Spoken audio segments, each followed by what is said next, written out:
मेरठ में परतापुर थाना क्षेत्र के बिजली बम्बा बाईपास स्थित बाजोट गांव के बीचों बीच रिहायशी इलाकों में नकली तेल बनाने का गोरख धंधा चल रहा था। सूचना मिलते ही पुलिस ने छापेमारी की, जहां से पुलिस ने हजारों लीटर मिश्रित पेट्रोलियम पदार्थ बरामद किया।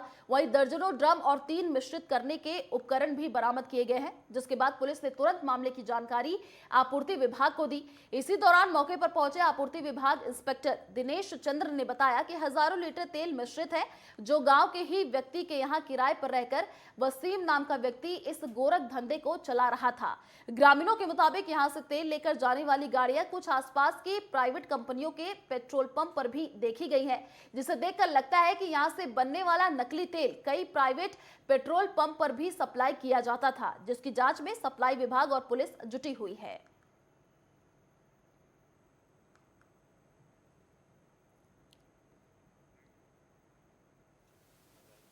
जो लगभग 1000 लीटर है अब मिश्रित पेट्रोलियम पदार्थ है। 12 ड्रम खाली हैं और 7 कैनी खाली हुए हैं और कुछ कीप हैं, पाइप वगैरह हैं ये सामान।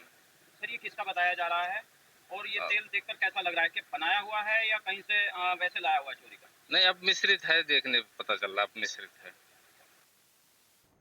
मुजफ्फरनगर के थाना फुगाना क्षेत्र में किसान की गोली मारकर हत्या कर दी गई। युवक की हत्या से ग्रामीणों में हड़कंप मच गया, जिसके बाद आक्रोशित ग्रामीणों ने जाम लगा दिया।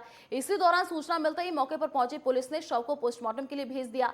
एसीपी देहात अतुल श्रीवास्तव ने बताया कि घटना की सूचना मिलते ही तत्काल भारी पुलिस बल मौके पर पहुंचा और 2 लोगों को हिरासत में ले लिया गया। उन्होंने बताया कि यह मामला पुरानी रंजिश से जुड़ा हुआ है, जिसकी अभी गहनता से जांच की जा रही है।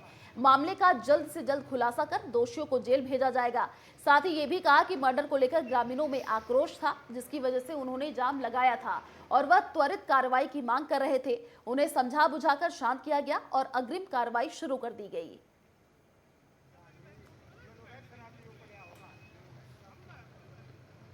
कल देर रात फुगाना गांव के में सत्येंद्र नामक एक युवक की गोली मार करके हत्या कर दी गई थी। परिजनों ने ये बताया था कि गांव के कुछ व्यक्तियों ने पुरानी रंजिश के कारण ये हत्या की घटना कारित की है। इसमें तत्काल कार्यवाही करते हुए अभियोग पंजीकृत कर लिया गया है। 2 लोगों को हिरासत में लिया गया है। विस्तृत पूछताछ की जा रही है। घटना का अनावरण अतिशीघ्र कर दिया जाएगा। ग्रामीणों ने जाम भी लगाया। ग्रामीणों की मांग थी कि कार्यवाही की जाए। हम लोग ऑलरेडी उसमें कार्यवाही कर रहे हैं और विस्तृत जांच और विवेचना की जा रही है। दोषियों को शीघ्र गिरफ्तार करके जेल भेजा जाए। मुजफ्फरनगर के पुरकाजी में ड्राई डे पर खुलेआम शराब बिक रही है। ये बताया जा रहा है कि 1 से 5 बजे तक शराब के ठेके बंद करने के आदेश थे। इसके बावजूद सुबह से ठेकों पर लोगों की लाइन लगी हुई है, जिसके चलते आदेशों की खुलेआम धज्जियां उड़ाई जा रही हैं।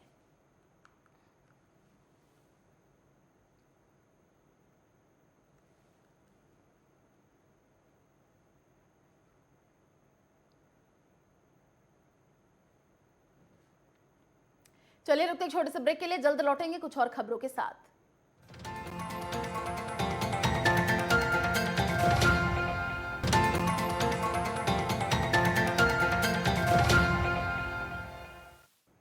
ब्रेक के बाद आपका स्वागत है।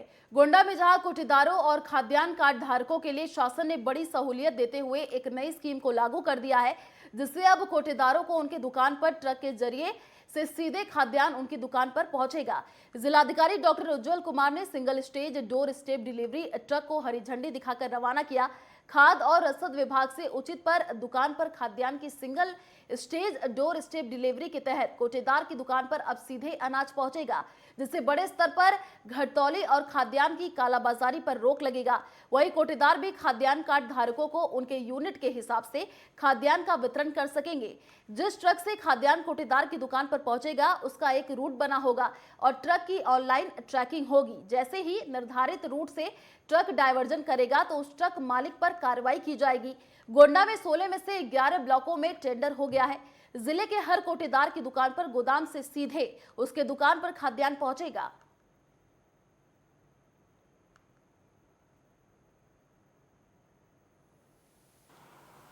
जिलाधिकारी महोदय द्वारा हरी झंडी दिखाकर ट्रकों को पीजी गोदाम से जो है सिंगल स्टेज डिलीवरी के लिए उद्घाटन किया गया है। बेसिकली शासन की ये स्कीम है कि अभी तक जो दोहरी व्यवस्था चली आ रही थी, उसके स्थान पर एक एकल व्यवस्था लागू की जाए, जिसमें सीधे एफसीआई के गोडाउन से कोटेदार के दुकान तक खाद्यान्न को उपलब्ध कराया जाए। जिसमें पारदर्शिता रहेगी और इसकी जो है ऑनलाइन ट्रैकिंग होगी। और कोटेदारों की जो एक समस्या थी कि उनको घटतौली की जाती है, उनको वर्जन कम मिलता है, इन तरह की समस्याओं को दूर करने के लिए ये स्कीम बेसिकली लाई गई है।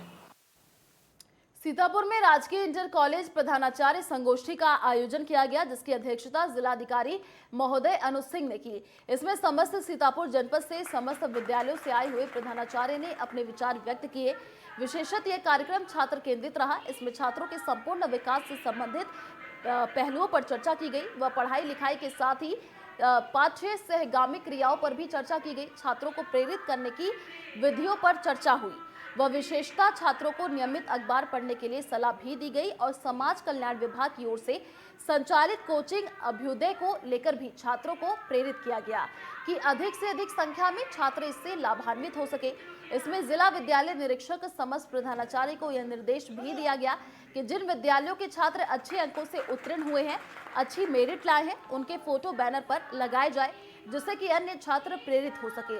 दरअसल फोटो बैनर लगाने का काम कोचिंग संस्थान अधिकांश रूप से करते हैं, जिससे कि अधिकतम श्रेय कोचिंग संस्थान ही उठा लेते हैं, लेकिन ये उचित नहीं है। विद्यालयों को भी आगे बढ़कर हिस्सा लेना चाहिए। इस अवसर पर जिला विद्यालय निरीक्षक व जिले भर के विद्यालयों के प्रधानाचार्य उपस्थित रहे।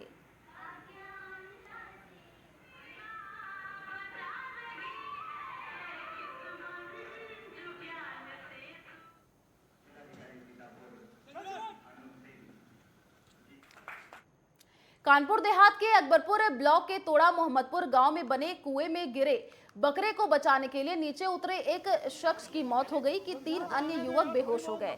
बेहोश युवकों को कुएं से निकाल लिया गया, जिससे उसकी जान बच गई। जानकारी के मुताबिक युवक की मौत का कारण कुएं में जहरीली गैस बनना माना जा रहा है। सूचना मिलते ही दमकल की गाड़ियों के साथ भारी पुलिस बल मौके पर पहुंच गया और तकरीबन 1 घंटे की कड़ी मशक्कत के बाद कुएं में फंसे लोगों को और बकरे को बाहर निकाला गया।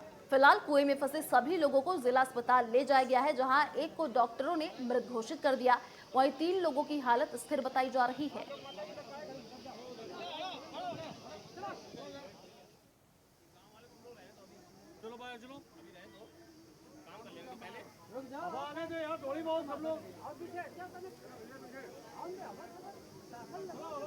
अरे वो एक बकरा गिर गया था, उसको निकालने के लिए जो मालिक है वो नीचे उतरा, वहाँ बेहोश हो गया। बेहोश होने के बाद में दूसरा सोचा कि उसको निकाल लें, तो वो भी बेहोश हो गया। बेहोश होने का क्या कारण रहा? क्यों बेहोश हुआ? गैस, जहरीली गैस के कारण। हाँ, वहाँ से फिर किस तरीके से निकाले गए सबको? तीसरा बांध के निकाला गया। तीसरा गया, वो भी बेहोश हो गया। फिर एक उतरा तो उसने फिर उसको बांधा, तो धीरे धीरे करके 2 निकाले गए और एक वहीं पे ख़त्म हो गया। थाना अकबरपुर के अंतर्गत गांव मोहम्मदपुर है, जो हाईवे के किनारे है। उसमें एक कुआं है गांव में, जो काफ़ी पुराना है, जो प्रयोग में नहीं किया जाता है। और इसमें एक बकरा गिरा छोटा सा, तो चूँकि कुआं प्रयोग में नहीं आ रहा था, इसलिए इसमें गैस बनने की पूर्ण संभावना थी। लेकिन लोगों ने उस पर नज़रअंदाज करते उसको बचाने के लिए उतरे हैं 3 लोग, जिसमें 2 लोग तो बच गए, 1 लोग की उसी में लगभग ऐसा लग रहा था डेथ हो गई, लेकिन उन्हें निकाल लिया गया और हॉस्पिटल भेजा गया है। कितनी देर राहत कार्य चला था? राहत कार्य हमारा करीब लगभग 1 घंटे चला है। हरदोई में रेलवे ट्रैक पर वेल्डिंग करते समय अचानक गैस सिलेंडर फटने से काम कर रहे 4 मजदूर घायल हो गए। इसी दौरान आनन फानन में सभी को उपचार के लिए अस्पताल में भर्ती कराया गया, जहां की हालत गंभीर होने पर उसे लखनऊ रेफर कर दिया गया, जबकि अन्य घायलों का उपचार किया जा रहा है। बताया जा रहा है कि बघौली बालामऊ यार्ड में रेलवे ट्रैक पर वेल्डिंग का काम चल रहा था, तब यह हादसा हो गया।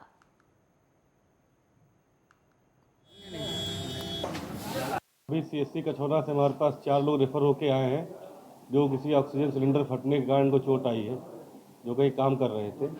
इनको अपने भर्ती कर लिया गया है, जिसमें एक व्यक्ति की हालत नाजुक है, जिसको मेडिकल कॉलेज लखनऊ के लिए रेफर कर रहे हैं। अमरीश कुमार नाम है इसका। बाकी हालत ठीक है, अपने यहाँ ही मैं भर्ती करके इलाज कर रहा हूँ। ये जी हादसा बघौली बालामाव यार्ड में हुआ है। एक आदमी इंजर्ड हुआ है जी। क्या हादसा हुआ? हादसा कुछ नहीं हुआ है, गैस का सिलेंडर बस्ट हो गया है और उसमें कोई मुख्य चोट नहीं आई है और उन्हें सारे प्राइमरी ट्रीटमेंट मिल गए हैं और बाकी उसके लिए सेकेंडरी ट्रीटमेंट चल रहे हैं उनके। क्या ट्रैक पर काम वगैरह चल रहा था उस समय? ट्रैक पे ही अपनी ट्रैक मशीन मेंटेन कर रहे थे जी। फिर क्या हुआ? मैंने बताया ना, सिलेंडर बस्ट हो गया, गैस सिलेंडर। गोंडा के छपिया थाना क्षेत्र के ग्राम पंचायत तांबेपुर में दिन दहाड़े गोलियों की आवाज से पूरा इलाका गूंज गया। आपको बता दें कि प्रधान प्रतिनिधि भोलू सिंह को अज्ञात बदमाशों ने गोली मार दी। इसी दौरान प्रधान प्रतिनिधि भोलू सिंह की मौके पर ही मौत हो गई। घटना की सूचना मिलते ही पुलिस बल मौके पर पहुंचा, जिसके बाद घटनास्थल पर मौजूद सीओ के सामने परिजनों ने जमकर हंगामा किया और जल्द से जल्द हत्यारोपी को पकड़ने की मांग भी की है।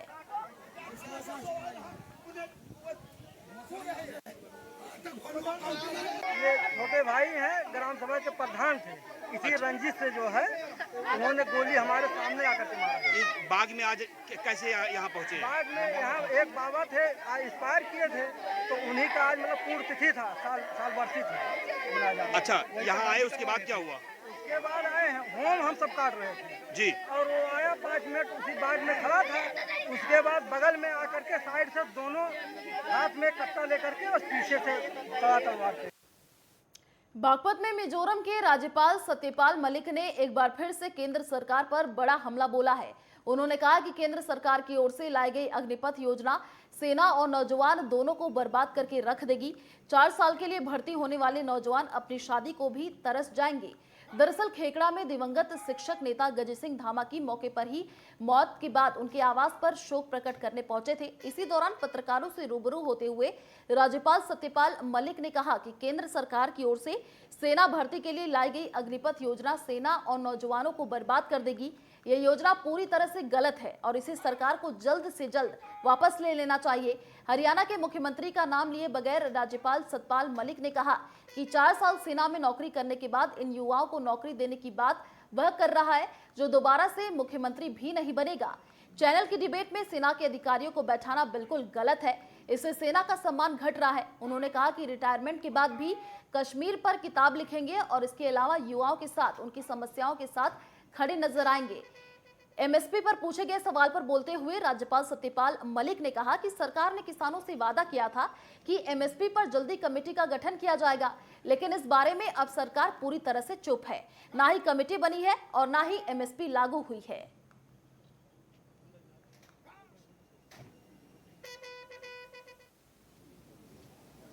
मैं कुछ नहीं करूँगा, मैं एक किताब लिखूंगा कश्मीर पे और जहाँ जो लड़ाई हो रही होगी उसमें जा कूदूंगा। कश्मीर में धारा 170 हटने के बाद दोबारा फिर वही हालात, उस पर मेरा बोलना ठीक नहीं है। मेरे ज़माने में तो मुझे नहीं सारी चीज़ होंगी उसमें। मैं तो पूरे टर्म में मेरे एक गोली मुझे नहीं चलानी पड़ी। लोग कहते थे खून की नदियाँ बह जाएंगी, ये हो जाएगा। चिड़िया का बच्चा नहीं बोला। 3 चीफ मिनिस्टर मैंने अरेस्ट किए, कुत्ता भी नहीं भौंका। मेरठ में थाना दिल्ली गेट क्षेत्र के कबाड़ी बाजार स्थित किराना स्टोर की दुकान पर चोरों ने चोरी की वारदात को अंजाम दिया। चोरों ने दुकान में वारदात को अंजाम देकर लाखों रुपए की चोरी की, जिसके बाद वारदात को अंजाम देकर मौके से फरार हो गए। इसी दौरान मामले की सूचना पुलिस को दी गई। सूचना मिलते ही पुलिस मौके पर पहुंचकर सीसीटीवी फुटेज खंगालने में जुट गई। साथ ही पीड़ित व्यापारी दीपक कुमार ने तहरीर देकर कानूनी कार्रवाई की मांग की है।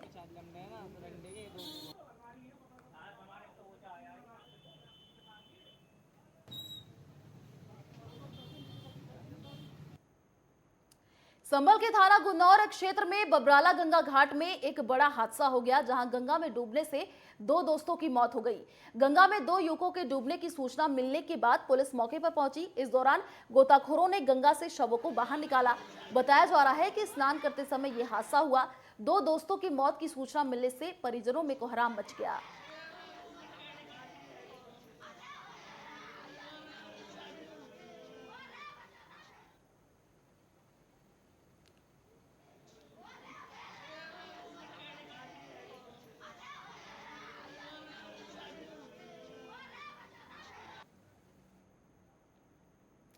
उत्तर प्रदेश उद्योग व्यापार प्रतिनिधि मंडल के बैनर तले सम्मान समारोह में विकास और संसदीय कार्य राज्य मंत्री जसवंत सैनी सहारनपुर पहुंचे।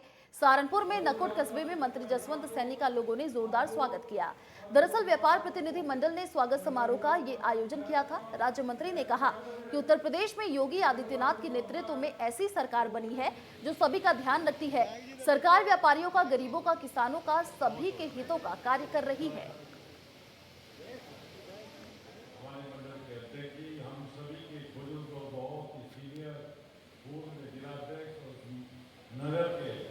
भारतीय जनता पार्टी की सरकार विकास में विश्वास रखती है।